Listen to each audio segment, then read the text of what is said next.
I want to share this morning a fear that I had, and it started when I was a kid, young kid, and I remember we saw the movie Phantom of the Opera. It was the old black and white movie. I don't know if you remember that or not.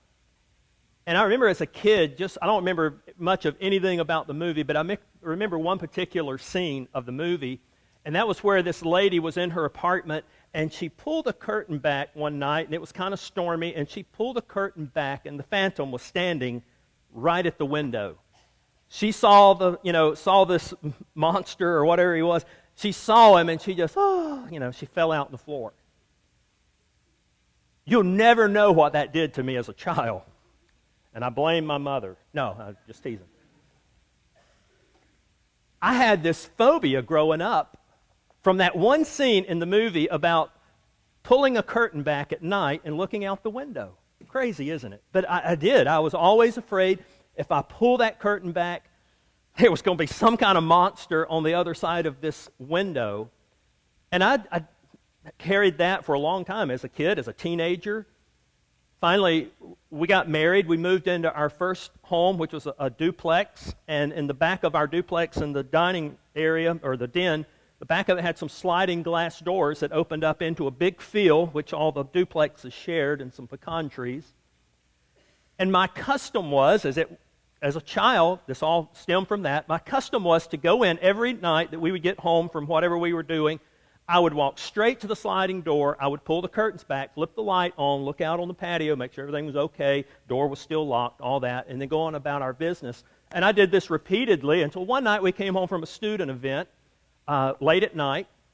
As my routine, I walked into the house, walked straight to the back sliding doors, and just pulled the curtain back, flipped the light on, and this man was standing right there. I mean, he screamed, I screamed. He took off running, I took off running. Long story short, police came, they found him in the field next to the duplex, they hauled him off. Traumatic for me. Needless to say, fast forward a few years, we built our first home. There are no curtains in our home, okay? We have blinds, but we don't have curtains. Some of the other fears that we all have, I have a fear of height, you know that. I've shared before, fear of heights, and one of the things I did to face that fear was go parasailing a few years back, me and my wife, and that was pretty big for me to get on a parasail and do this whole deal. But some of our fears aren't so trivial, I guess. And some of the fears that I wrestle with today are a little more serious. I wrestle with the fear of seeing my father battle through some illnesses and knowing that a couple of those are kind of hereditary. It could be. Beginning stages of dementia and cancer.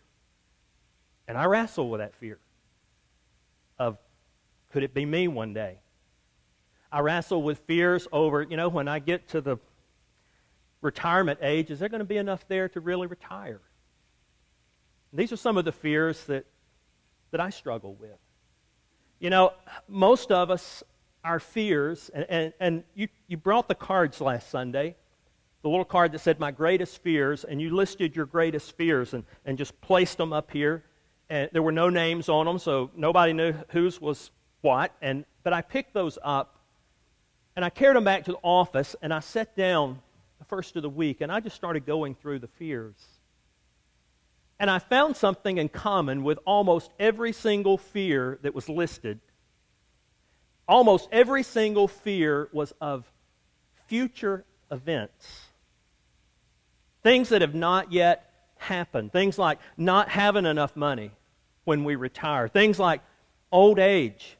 Things like losing a spouse or losing a child or losing our job or being lonely the rest of our life. The fear of not being married or the fear of marrying and the marriage falling apart. The fear of having a loved one addicted and the fear of terrorist attacks and war and recession. And the list went on and on and on. But the thing that was in common was most of the things hadn't happened yet. It was just a fear that we carried of future events. We're obsessed with the future, aren't we? Good or bad, we're obsessed with the future. I heard some of you this morning, you're already talking about championship game, the bowl games. We're obsessed with the future, good or bad. We pay a lot of money to those who attempt to forecast the future. Market analysis, psychics, fortune tellers, we read horoscopes, all in an attempt to get a glimpse of the future. If there's something out there that we need to fear. And a fearful person wonders what difficulty and trying situation is waiting for them around the next turn. They worry something will go wrong and it'll be beyond their ability to handle it. So I think it's safe to say this morning, whether this is your first time here or your regular attender, whether you're a Christ follower or whether you go, I don't even know if I believe in God. I think something that we all can rally around and something we can all have in common today is that we probably all have some fears about the future. In James chapter 4, he talks about this kind of stuff. He talks about the future and he talks about facing our future without fear. Listen to this. James chapter 4, and beginning in verse 13, I think the scriptures are in your handout and they'll be up on the screen as well. He says, "Now listen, you who say, today or tomorrow, we'll go to this or that city, we'll spend a year there, carry on business, and make money." Now what's wrong with that? I mean, the guy here, he's saying, here's my plan. Here's my business plan. He's an entrepreneur. He's a go-getter. He has it all planned out. He says the when is today or tomorrow. The where is in this city or that city. The how long is I'm going to be there about a year. What am I going to do? I'm going to carry on business. And why am I going to do it? To make some money. There's nothing wrong with this. The Bible doesn't condemn starting a business, making a profit. In fact, it talks a lot about planning. And this man has planned everything. He has the purpose, the place, the progress. He's got all the bases covered, except there's one problem. Let's look at verse 14. He said, "How do you know what your life will be like tomorrow? Your life is like a morning fog. It is here a little while, and then it's gone." How many of you thought you had stuff figured out only to wake up the next day or get into the next week and realize you had it all wrong? We're that way, aren't we? He says, verse 15, "What you ought to say is, if the Lord wants us to, we will live and do this or do that. Otherwise, you're boasting about your own pretentious plans, and all such boasting is evil. Remember, it is sin to know what you ought to do and then not do it." What I want to do is I want to give you just a few things about how to face your future, how to face it without fear. And the first one, and the most important one, is this. Number one, and these are in your notes if you want to fill in the blanks or follow along, but the first thing is this: facing the future without fear. Number one is include God in your plans. Include God in your plans. There's not a single mention of God in this guy's entire business plan. He knew what he wanted. He knew how he was going to get there. He knew what the purpose was all about, but he didn't include God. Don't misunderstand. The Bible talks a lot about planning. It says no man should go out and build a house without first considering how much it's going to cost. And Proverbs says this over and over again in different ways, but he says if you don't plan, you're a fool. You need to plan. Wise people plan ahead. So he's not talking about planning. Rather, he's talking about planning without God. Planning without God. There's nothing wrong with what this guy did. All the things he did was fine. It's what he forgot to do, and that was to plan with God in mind. You see, here's the problem, and this guy's problem was his attitude was one of self-sufficiency. Self-sufficiency. Aren't we guilty of the same thing? All depends on us. I can, I will, I'll do, I'll make it happen. And we live life as though life depends totally on what we can do. And we plan as though it all depends on us. I want you to catch this next statement. In fact, I put it in your notes for you, but to hear this. When we exclude God from the future, it opens the door for fear to come in. When you take God out of the equation, when you take God out of your plans, when you take God out of your future, it opens a door for fear to come in. You can even be a believer and forget God in your daily life. Do you know that? I know a lot of people who love the Lord with all of their heart and soul, mind, and strength. I mean, they love God, but when it comes to planning their business or their career or their family or their finances or their education or whatever, they're practical atheists. They say, I believe God exists, and then we act and plan like He doesn't exist. The plan doesn't involve the Lord. The plan involves us, what we can do, what we can make happen. So what's the solution to that? Well, simply this. Include God in your future plans.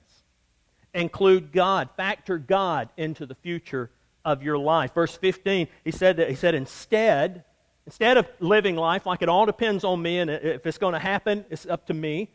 He said instead of living that way, you ought to say, if it is the Lord's will, we will live and do this or that. If it is the Lord's will, we'll live and do that. You know, right in the middle of the word life is a little two-letter word, if.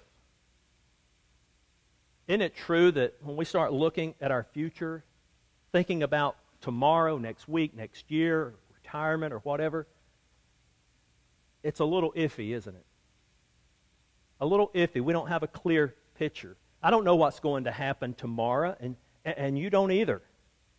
I can make an educated guess, but to plan for tomorrow without God in the plan is foolish. Starting point in facing the future without fear is to say, God, what do you want me to do and not do? You say planning without God is presumptuous. He says that we should preface all of our planning with the phrase, if the Lord wills. I had an uncle, he was an Army vet, man's man, fisherman, mechanic, I mean, he could do it all. And one of his favorite sayings was this: if you had asked him if he could do something for you, or if we were going to go fishing or whatever, his famous line was, if the good Lord is willing and the creek don't rise.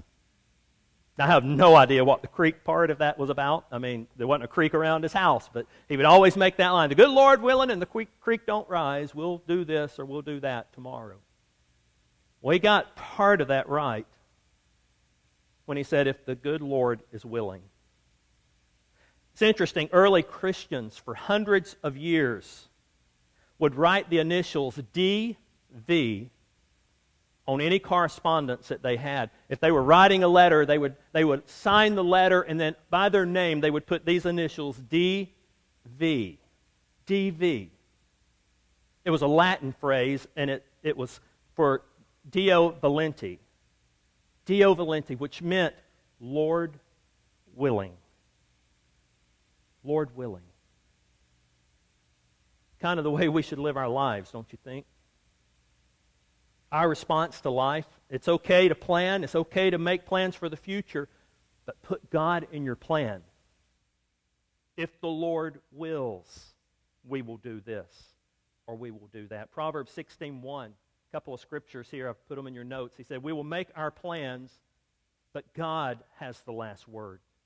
Proverbs 16:9, he said, we should make plans counting on God to direct us. Why do we need to include God in our planning for the future? Simply for this: He's already in the future. He's already there. He already sees it. He already knows our beginning to our end and everything in between. He already knows what's around the next turn. He already knows what's beyond that big obstacle that's in front of you. He already knows. He's already in the future, and He already sees it. So therefore, we should trust the one who's already there. Trust the one who already sees. Planning without God is the first mistake, and we overcome it by including God in our future. Second thing is, if we're going to live and face our future without fear, is that we must not presume about tomorrow. We must not presume about tomorrow. Taking tomorrow for granted, assuming I'm going to live forever. I've got the rest of my life. Listen to verse 14 again. He says, "Wow, you don't even know what will happen tomorrow. What is your life? You're a mist that appears for a little while and then vanishes." A couple of reasons that we shouldn't presume about the future and assume that we have tomorrow. A couple of reasons. Number one is this, because life is unpredictable. How many know that? Life is unpredictable.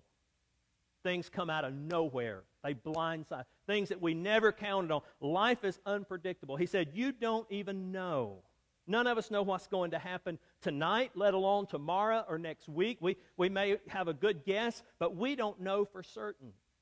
I could get up in the morning and lose my house. I could get up tomorrow and lose my job, or lose a family member, or a close friend could leave me. Life is so unpredictable. Many of you in this room this morning, you work on commission. You're self-employed, and you know how it can go from feast to famine. I mean, one day it can be great, and the next day it could be the pits. You know not to presume on tomorrow. We shouldn't let the uncertainty of life frighten us and cause us to be afraid. We just got to let it cause us to trust God more. Depend on God more. Since life is uncertain, let's just live for today. In fact, remember when Jesus taught his followers to pray? Remember what he said? He said, pray this. Give us today our daily bread. Just give us today what we need. You think he wants us to live that way? You think he's saying to us, hey, just live for today. Don't worry about tomorrow, what might happen, what could happen. Tomorrow's another day. He said, just live for today. Give us today our daily bread. So number one, life is unpredictable. Second thing is life is brief. He says you're a mist. Other places in Scripture, he describes our life as a leaf that's green and then it turns. You see the leaves turning in the fall season. He said that's the way life is. It could be green one minute and then it begins to turn.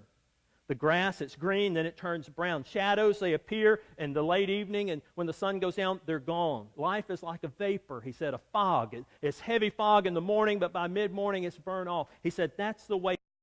It's brief at best. We're one heartbeat away from eternity. Listen to what the psalmist said, Psalms 39. He said, Lord, remind me how brief my time on earth will be. Remind me my days are numbered and how fleeting life is. My life no longer than the width of my hand. My entire lifetime is but a moment to you. And at best, each of us is but a breath. Don't presume you have the rest of your life. Don't take tomorrow for granted. Proverbs 27:1, he said, don't boast about tomorrow, for you don't know what tomorrow and what a day may bring forth. You can plan for the future, yes, but we can only live for today. I can't live my future. I can only live this day. Don't make the mistake of planning without God. Don't make the mistake of presuming about tomorrow. Live one day at a time. And then the third thing, if we're going to face the future without fear, don't put off the good. Don't put off doing the good you know you need to do. Don't put off what you know you need to do. Verse 17, he said, anyone then who knows the good he ought to do and doesn't do it, it's sin. James is basically talking about the issue of procrastination. Putting things off, intending to do it. I know people that have said, and I've said it before, they're like, I'm aiming to do this, and I'm aiming next week to do this, and I'm aiming this new year, I'm going to do this, and they keep aiming and aiming and aiming, and I want to go, pull the trigger. Pull the trigger. Make a decision. Don't procrastinate. Do it now. I like what one guy read. He said, procrastination is my sin, and it caused me sorrow. I know I ought to change my ways. In fact, I will tomorrow. And that's the way we live our life so often. Afraid to make a decision, afraid to commit, afraid to take that next step. Not doing what we know we need to do. Fear causes us to procrastinate. The fear of rejection, the fear of failure, the fear of hurting someone, the fear of being hurt, the fear of inadequacy, the fear of death. And fear paralyzes us with the what-ifs. Well, what if this were to happen? What if that were to happen? What if I wake up tomorrow and it's like this, and because of the what-ifs, we do nothing? Procrastination is a subtle trap. It's the land of someday I'll, or one day I'm gonna, And a good old Southern phrase, I'm fixin' to. That's the land of procrastination. Putting it off till another day, another time, presuming that we have tomorrow. One of these days I'm going to get serious about God. Oh yeah, I know I need to. I know I need to get my spiritual life, my soul in order. And one of these days I'm going to do that. One of these days I'm really going to get committed. One of these days I'm really going to get more involved in church and with His people. One of these days I'm going to start serving. And one of these days I'll start giving. And God says you don't have any guarantee of tomorrow. None at all. So the solution is simply this. Do it now. Do it now. Proverbs 3:27 and 28, he said, don't withhold good from those who deserve it when it's in your power to act. Don't say to your neighbor, come back later and I'll give it tomorrow when you now have it with you. Don't put off to the future what you should be doing today. Don't procrastinate. See, there's three things you can do with your life. Number one is you can waste it. You can do nothing. You can sit around and talk about all the things you're going to do one day and the plans you're going to have and all that. You can waste your life. The second thing is you can spend your life. You can spend your life trying to acquire things and money and houses and cars and toys and titles and status. I mean, you could spend your life doing all of that. Or the third thing you can do is you can invest your life. Invest your life. The best use of a life is to invest it in something that will far outlive this life. Jim Elliot said it best in a quote that he had. He said, "He is no fool who gives up that which he cannot keep for that which he cannot lose." Powerful statement. So make your life count by investing. By investing this one and only life. In your notes, a statement here. We worry about the duration, how long we're going to live. And God worries about the donation of what we're going to do with our life. You say, whatever you intend to do for the Lord, you better do it now. Better do it quick. Not next week, not next month, next year. If you're thinking about sharing your faith with a friend, if you're thinking about inviting someone to church, do it now. If you're thinking about serving or getting involved in a journey group, do it now. If you're thinking about, well, one day I'll start giving and giving a little extra, do it now. If you think about your family, what you need to do with your family, and you say, well, I know I need to do that, do it now. If you think you need to work on your marriage, don't put it off. Do it now. If you think you need to work on your family, do it now. If you think about God and your relationship with Him or your lack of relationship with Him, don't put it off. Do something about it now. For some of you, today is your day. Today is your day to give your life to the Lord. Today is your day to trust Jesus to save you, to fully trust God, to forgive you of your sins and to cleanse you of your past, not tomorrow, not next Sunday, not Wednesday night, not the start of next year, but today is your opportunity. Paul said, 2 Corinthians 6:2, he said, right now God is ready to welcome you. Today He's ready to save you. We're so afraid of the future that we can't live what God is asking us to do. We're so afraid to trust God because we're afraid we can't be good enough. We can't meet all the requirements. We can't keep all the rules. We're afraid of what other people will think about us. We're afraid that if we really trust Him with our life, that He'll take all the fun out of living. We're so focused on the future and the what-ifs that we miss the opportunity of today. Fear will keep us from doing what we know we ought to be doing right now. It's foolish to depend on tomorrow. So what are your plans for the future? Does God have a priority in your planning? Is God included in your planning? Have you included God on how you're going to retire? Have you included God in the plans to go back to school, maybe, or to get that degree? Have you included God in the plans to get married? Have you included God in your plans if you're in the middle of a divorce? Have you included God in the plans about whether to date or to remain single? Have you included God in your business plan? Have you included God in a career change? Have you included God in your investments? Have you included God in how you spend your money? Don't think He's not interested in these things. Do you have the tendency to take tomorrow for granted? There'll always be time to spend with the kids.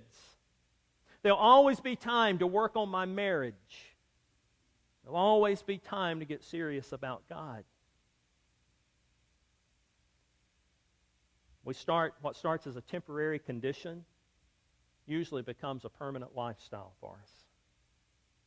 People are going 100 miles an hour trying to bring in the bucks and reach a certain level of security, only to realize that when they get there, they've lost everything that's of value to them.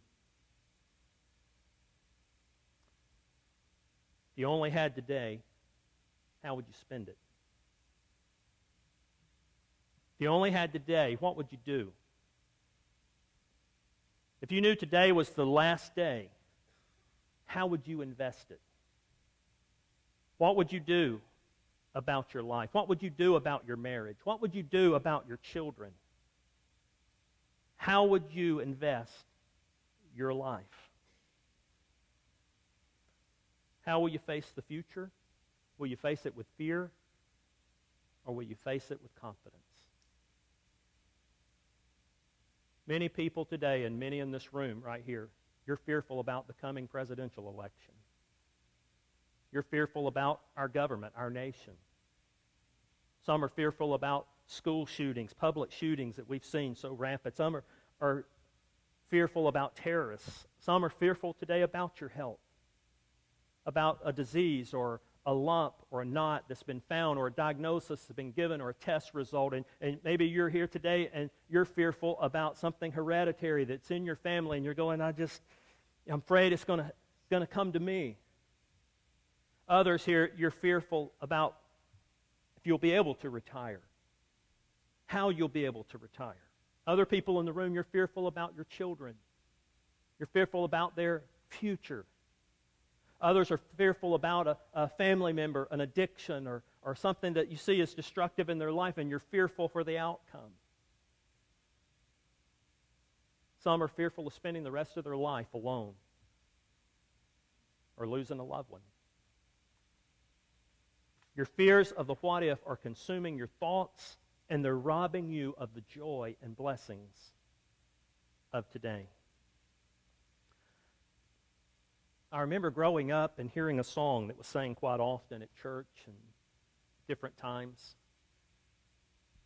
And I thought about this song this week. When we're talking about the fear of what's out there. And the words to the song simply went like this: I don't know about tomorrow. I just live from day to day. I don't borrow from its sunshine, for its skies may turn to gray. I don't worry over the future, for I know what Jesus said. And today, I'll walk beside Him, for He knows what is ahead. Many things about tomorrow I don't seem to understand, but I know who holds tomorrow, and I know I hold His hand. We cannot know what the future holds, but we can know the one who holds our futures. Let us commit our futures into His hands and simply trust Him for today. I'm going to pray, and then the band is going to lead us in a closing song. And I'm going to ask you, after we dismiss this morning, we had these cards on the stage last week. And if you remember, if you were here, you listed your greatest fears, and you brought that card down here and just laid it down, and you picked up a promise. You made an exchange last week, and you said, I'm taking all of my fears, and I'm casting them on God, and I'm going to pick up a promise from God. And that promise that you picked up last week is 2 Timothy 1:7, and it simply says this: for God has not given us a spirit of fear, but of power and of love and a sound mind. And I would just ask you today, if you didn't get one of these cards, that when we close, that you make your way down here and just pick up a card and let this be your outlook for the future. Let this tint everything that you see in the distance. Let this influence how you plan your life, realizing that God has not given us this fear, but He's given me power to overcome my fears. He's given me love that I don't have to worry about His love ever ceasing, and He's given me a sound mind that can keep my thoughts in my mind not on my fears for the future, but on His provisions for the present. Let's pray. Father, I thank you this morning for your word. God, you know all of our hearts today. You know our deepest fears. And they come from looking at things that have yet to happen and looking into our future and not factoring God in the equation. So God, we ask for your help today, that when these fears begin to come up, that, Father, we'll simply turn our eyes from our fears to the one who made us a promise, that He's not given us fear, but He's given us power, love, and a sound mind. We thank you for this in Christ's name.